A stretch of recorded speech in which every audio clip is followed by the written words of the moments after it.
Welcome back, everybody. In this video, we're going to be starting section 3.2, which is about measures of variation. In the past, we were working on measures of center, the mean, median, and mode, which are numerical measures that tell you in some sense what the middle of a set of data is. In this section, we focus more on measures of variation, which describe in some way how variable the data set is. Are the data values spread out? Are they clustered together, or what? So that's what this is about. So overall, before we get started, I want to make sure and address the round-off rule for measures of variation. When you're rounding the value for a measure of variation, carry one more decimal place than is present in the original data. So throughout this section, if you're dealing with whole numbers, then round to the nearest tenth. If you have data that's in tenths, round to the nearest hundredth, and so on. So one more digit than is present in the original data. Okay, so in this section, we're going to look at three important measures of variability: the range, standard deviation, and variance. So the overall idea is, let's say we have two data sets shown here, A and B. Both have a mean of 6. Okay, if you take a look at them, that is going to be the center. It's also the median is 6.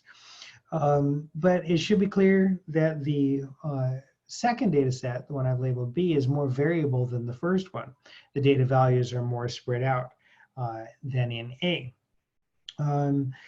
The other way of referring to this, measures of variation are also called measures of dispersion or spread, because they are a way of describing how spread out or dispersed the data values are.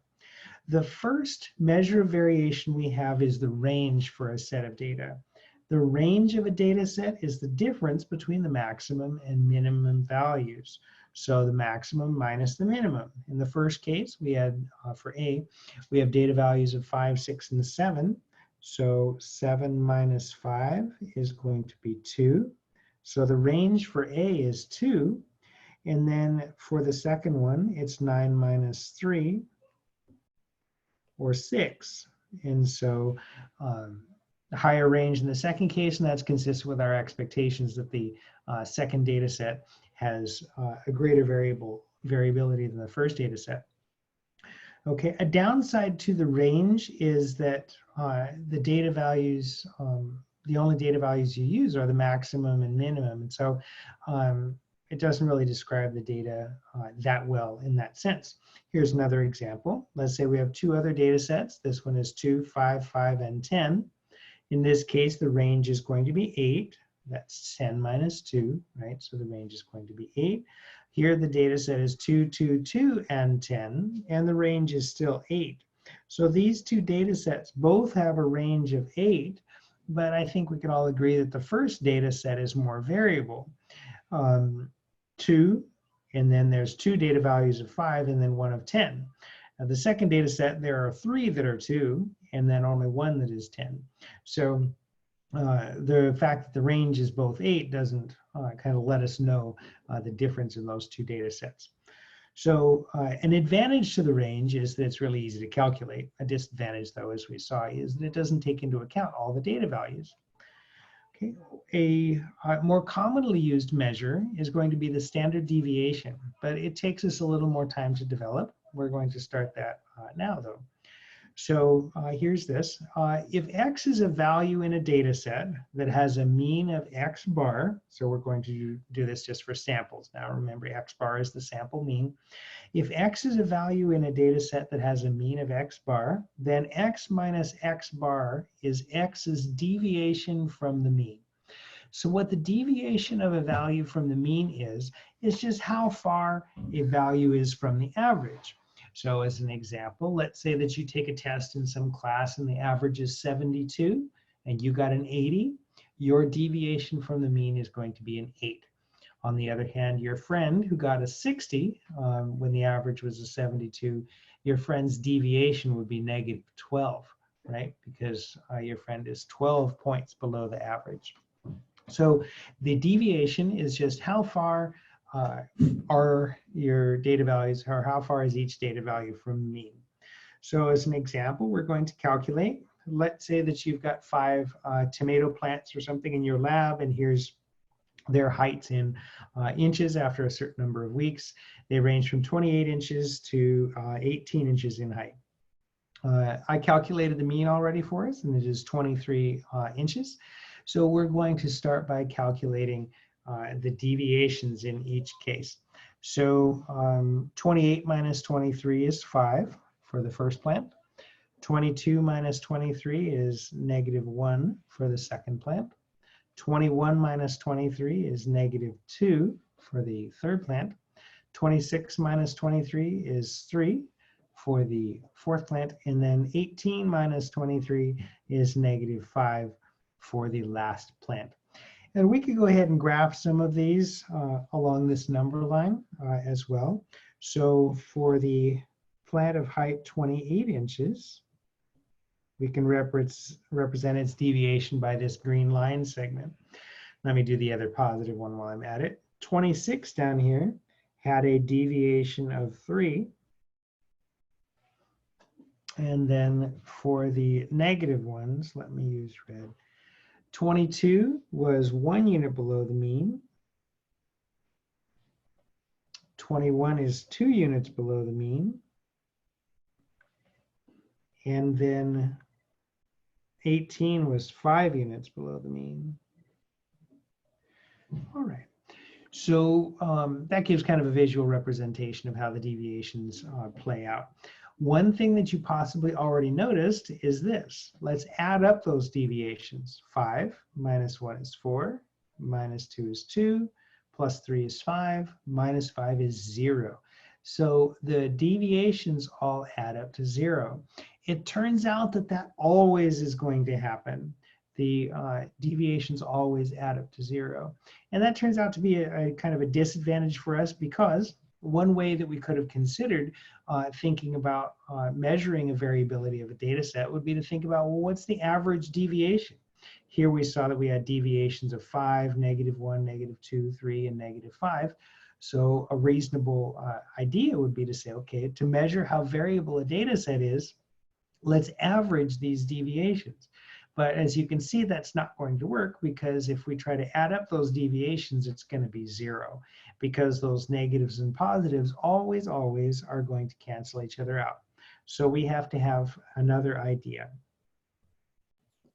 All right, so our first idea would be to say, well, if those deviations always add up to 0, how about we go back to our algebra class and take the absolute value of all those deviations and then add them up, and then divide by how many there are. That is, take the absolute value and take the average of those absolute values. If we did that, we would get something called the mean absolute deviation. So the mean of the absolute values of the deviations, I guess you could say also, but the name is mean absolute deviation. Difference between each data value and the mean, take all their absolute values, add them up, divide by how many there are. The mean absolute deviation is pretty easy to understand, but because absolute value can be challenging to work with algebraically, usually we don't use the mean absolute deviation. We're going to continue on. We're going to look at the standard deviation. And the standard deviation is based on the other way that we have of making values positive, and that's by squaring them. As you remember from your algebra class, if you square a negative number, it turns positive. -6 squared is positive 36, for example. So that's going to be our other way of solving that adding up to 0 problem. So here's a little definition. There's kind of a lot here, so we'll go through kind of piece by piece. We're defining something called the standard deviation of a set of sample values. We're going to do sample first. It's denoted by a little s, s for standard deviation. It's a measure of how much data values deviate from the mean. It's calculated using one of these two formulas. The two formulas are materially the same, but there's just algebraic steps that take one to the other. One is conceptually easier to understand. The other one is a little bit easier to do with calculations. Okay, so let's take a look at the formula for the sample standard deviation. And we're going to read it kind of from the inside out, okay? So starting at the inside, we've got the deviation of each data value from the mean. So that's x minus x bar. We saw that those add up to 0, right, when we were talking about the plant heights. So in order to stop that from happening, we're going to square all those values. So we'll take all those deviations, we're going to square them, and then add them all up. We're going to add up all those squared deviations. Then we're going to divide by almost the number of deviations we have. It's n minus 1 in the formula. I'm going to talk in a minute about why it's n minus 1 instead of just n. Okay, so we'll save that for later. The last thing, so think order of operations, the last thing that we'll do will be to take a square root. And the reason why we take a square root at the end is to fix the units. And here's what I mean by that. Let's say that we're figuring out some data values that are in dollars. Let's say salaries of employees at the company you work for. Okay, so we could figure out the average. Okay, that would still be in dollars. Let's say dollars per hour. It's an hourly wage kind of thing. So we could figure out how far everybody is above or below the average. Okay, somebody makes $27 an hour. Somebody else makes $9.50 an hour. We could figure out all the deviations. Okay, when you square those deviations, you're going to get a quantity whose units are square dollars per hour. And that doesn't make any sense. What is a square dollar per hour? So in order to fix that, at the end, we take the square root so that it's no longer square dollars. Okay, that undoes the action of the squaring. But it happens after we've done the adding, so you don't have the values adding up to 0 anymore. Okay, the n minus 1 piece, like I said, I'll save that for a minute. Okay, one thing to be really careful of if you're doing this is that notice on the formula, the square root is the square root of all this stuff, okay? The sigma and divided by n minus 1, the last thing is the square root. Sometimes people mess this up and do the square root and then divide by n minus 1. You don't want to do that. The square root goes all the way down to the bottom, okay? So it's the square root of all of it, okay? So S is the symbol for the sample standard deviation. The population standard deviation, which we haven't seen the formula for that, I'll show you in a minute. The population standard deviation, its symbol is going to be another sigma, sorry, yet another Greek letter. This symbol that looks a little bit like a cursive O, kind of, or an O with a little tail on the top, or a 9 that's kind of sideways. Sorry, disappeared on me. That is a sigma. We use the capital Greek letter sigma to add things. Sigma for sum, meaning add stuff up. The lowercase sigma stands for standard deviation. One thing that is true in this class, like a lot of the time, not always, unfortunately, but a lot of the time, when we're talking about a population parameter, like the mean or standard deviation or other stuff, we often will use a Greek letter for that. We saw that it was mu for the mean, and now sigma for the standard deviation. And it was a normal, like Roman letter for the sample value. So here the sample standard deviation is just like a normal S, and the sample mean was an X with a bar on top. So a lot of the time in this class, regular normal letters are for sample stuff, sample statistics, and then Greek letters are used for population parameters.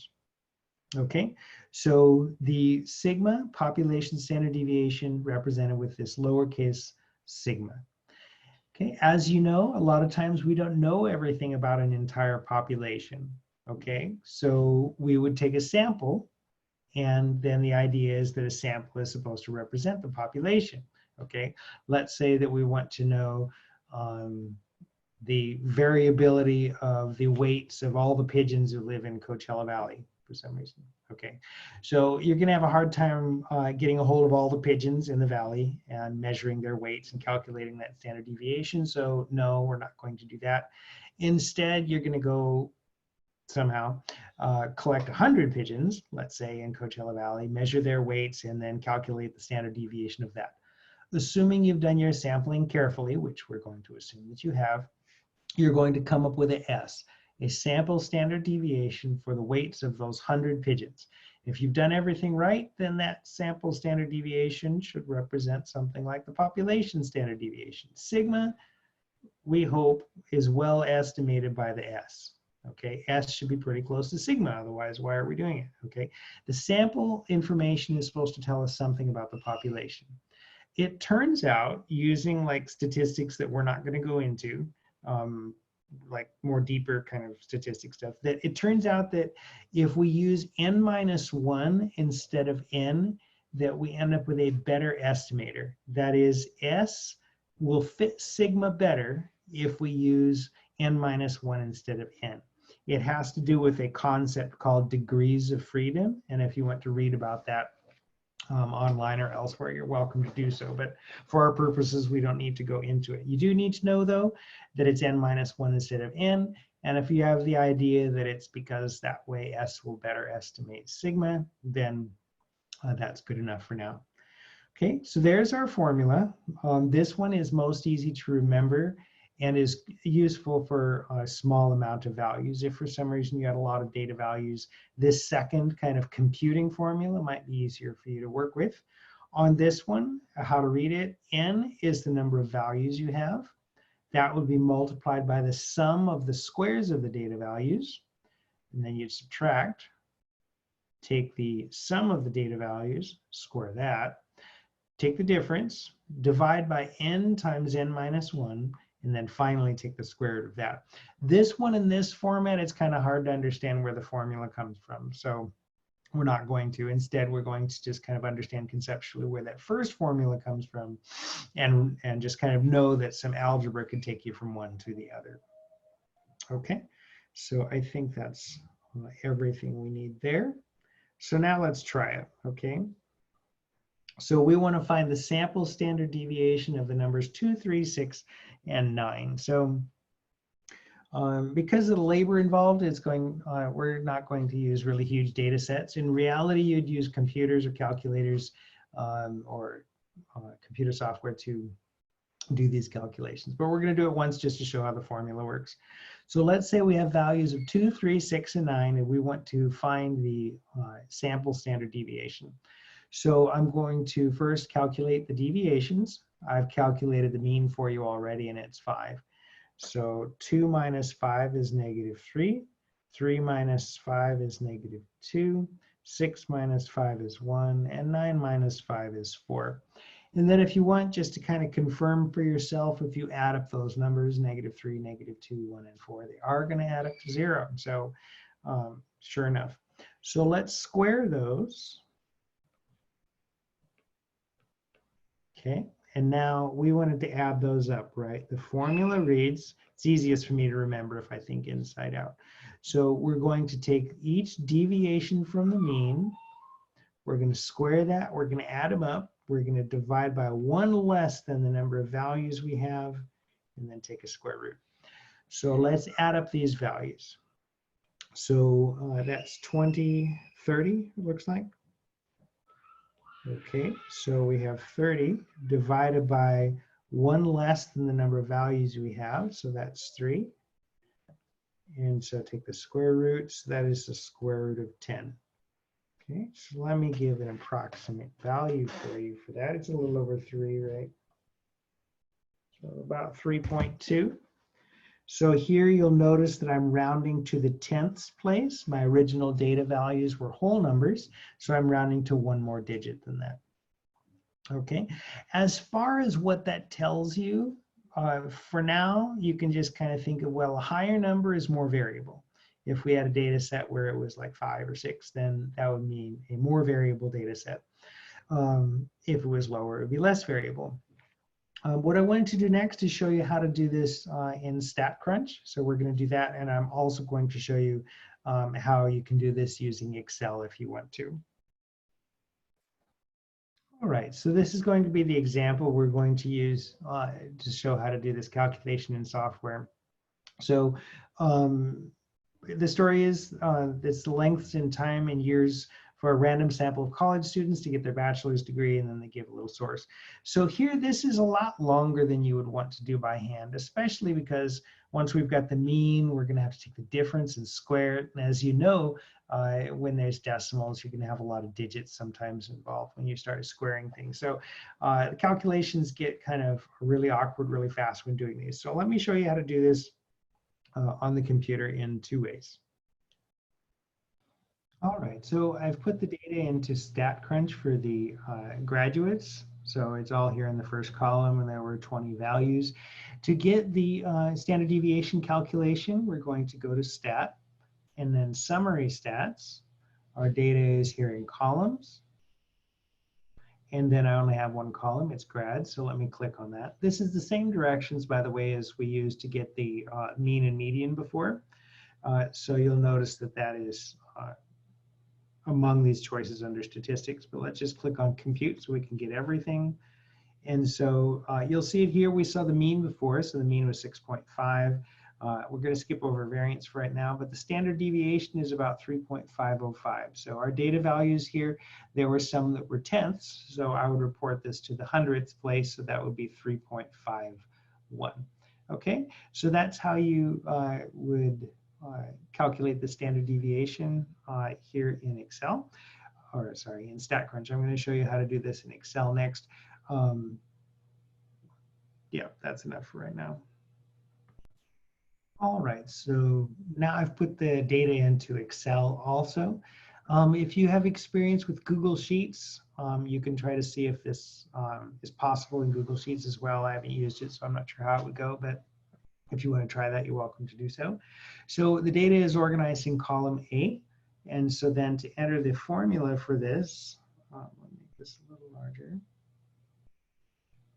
Into the formula for this, we're going to start with an equal sign to create a formula. And then the function name for standard deviation is called stdev.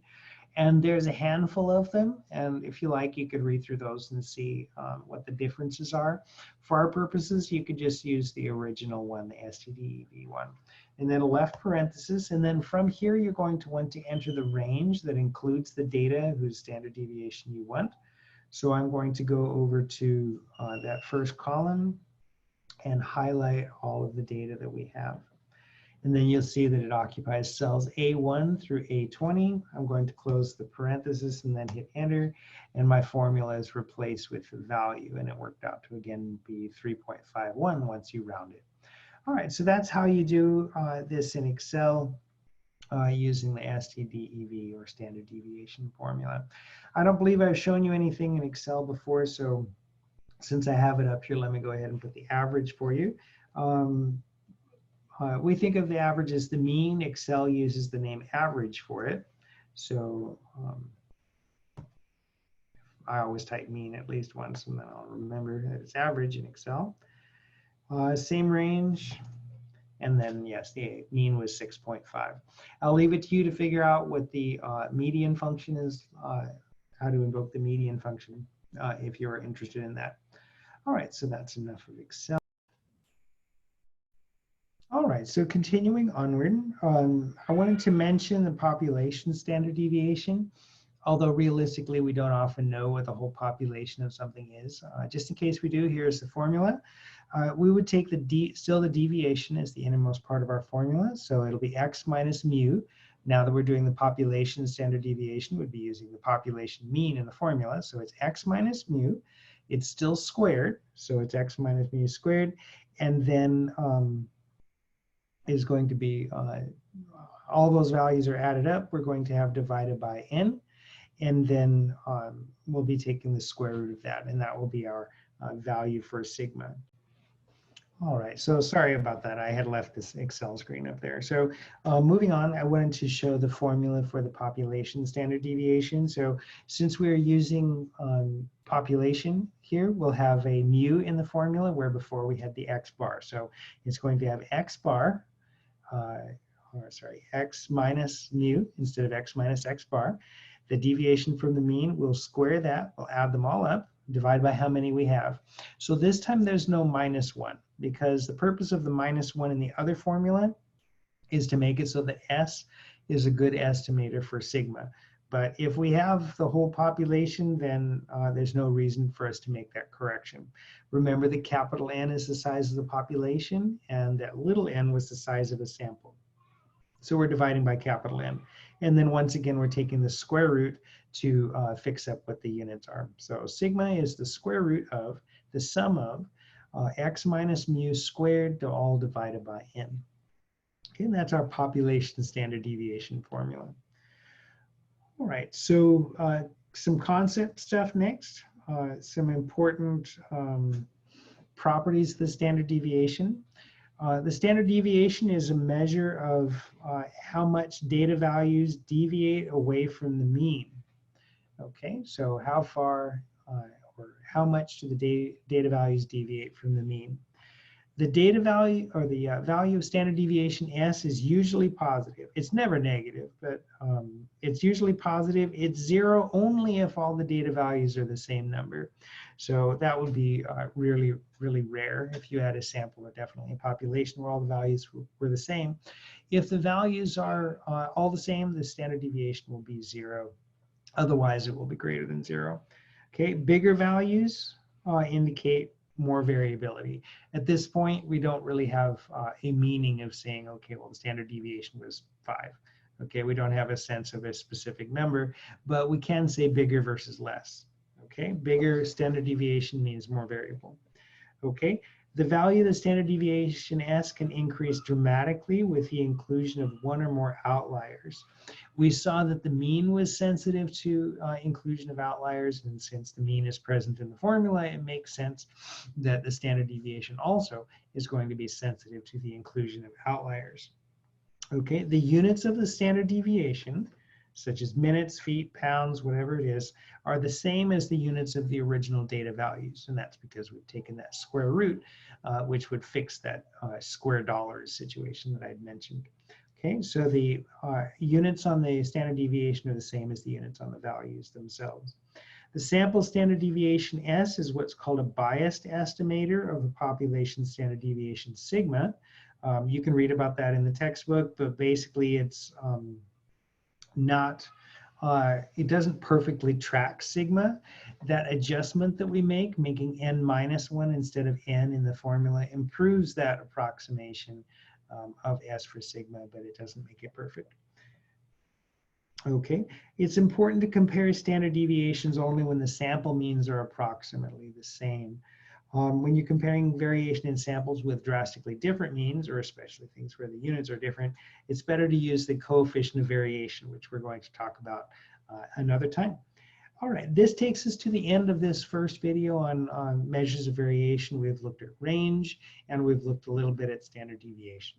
So we will continue by looking at variance next. In the meantime, let me know if you have any questions, and have a great day.